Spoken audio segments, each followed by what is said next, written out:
ओम शांति। माँ का सम्मान।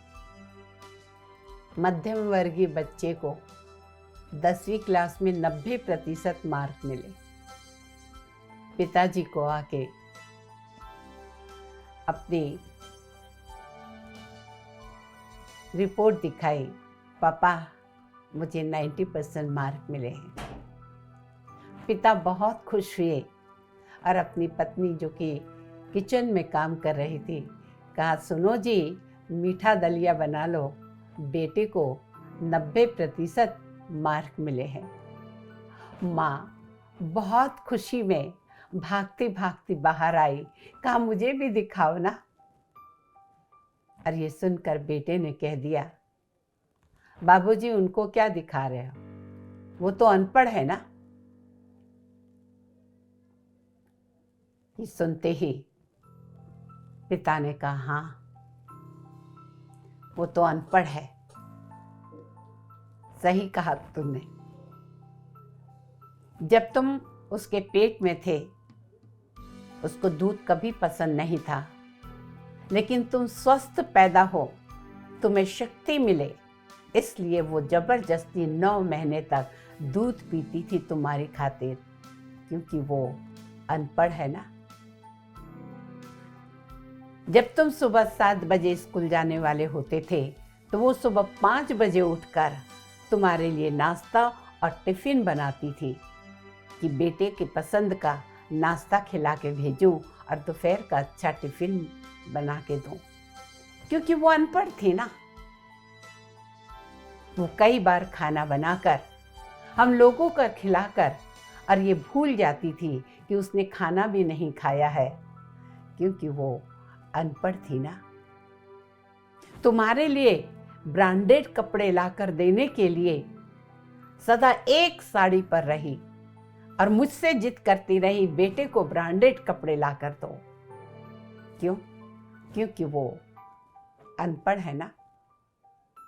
रात को जब तुम पढ़ते पढ़ते सो जाते, तुम्हारे हाथ से किताब निकाल कर रख कर तुमको उड़ाकर और सुलाकर और फिर जाकर सोती थी, तब तक जागती रहती थी, कहीं तुम ऐसे ही नहीं सो जाओ, ठंडी ना लग जाए, क्योंकि वो अनपढ़ थी ना।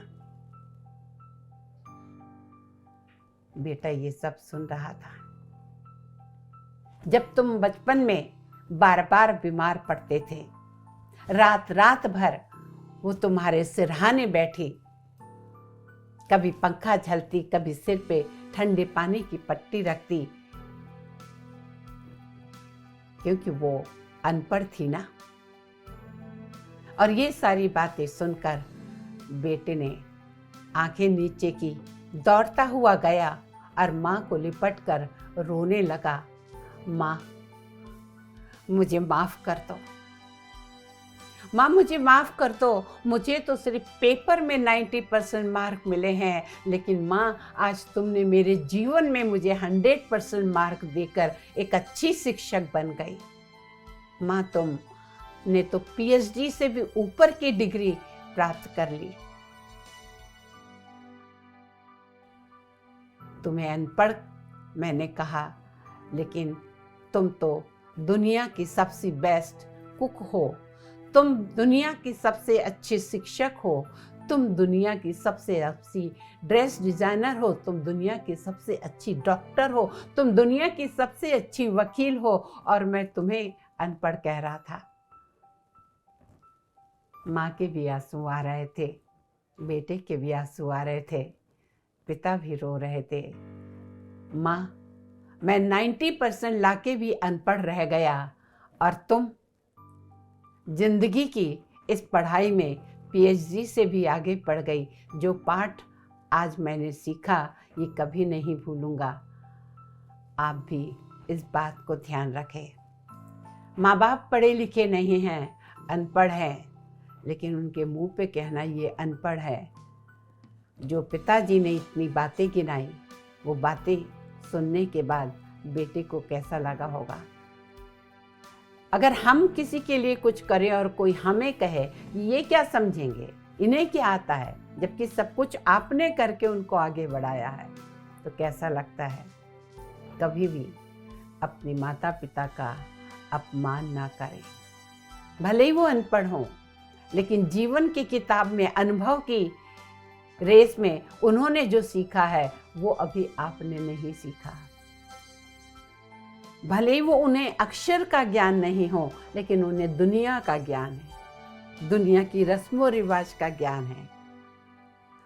उनके पास वो ममता है, वो प्यार है, वो समर्पण है, वो स्नेह है,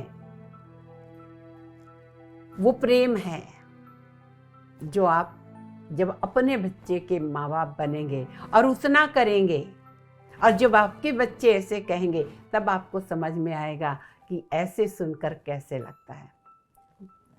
जरूरी नहीं जेलर बनने के लिए आप कैदी बने, जेल जाना जरूरी नहीं जेलर बनने के लिए। जीवन में जरूरी नहीं कि आपको अनुभव के लिए वो कार्य करना ही पड़े, सुनकर देखकर भी तो आप सीख सकते हैं। तो यही आप सबसे रिक्वेस्ट करूँगी, अपने माँ पिता का सम्मान करना सीखे। सब कुछ हो जाए, सब कुछ मिल सकता है दुनिया में, लेकिन पैसे से माँ की ममता नहीं खरीदी जा सकती। कोई दुनिया की दुकान में ऐसी बोर्ड नहीं है, या भगवान ने दूसरा रूप अगर किसी को बनाया है तो एक भगवान और उसके बाद माँ है। कभी भी उसका अपमान न करें। आशा है अगर आप में से कोई ऐसा कर रहा होगा तो अपनी गलती को जरूर सुधार लेगा। इसी के साथ बस इतना ही। ओम शांति, नमस्कार।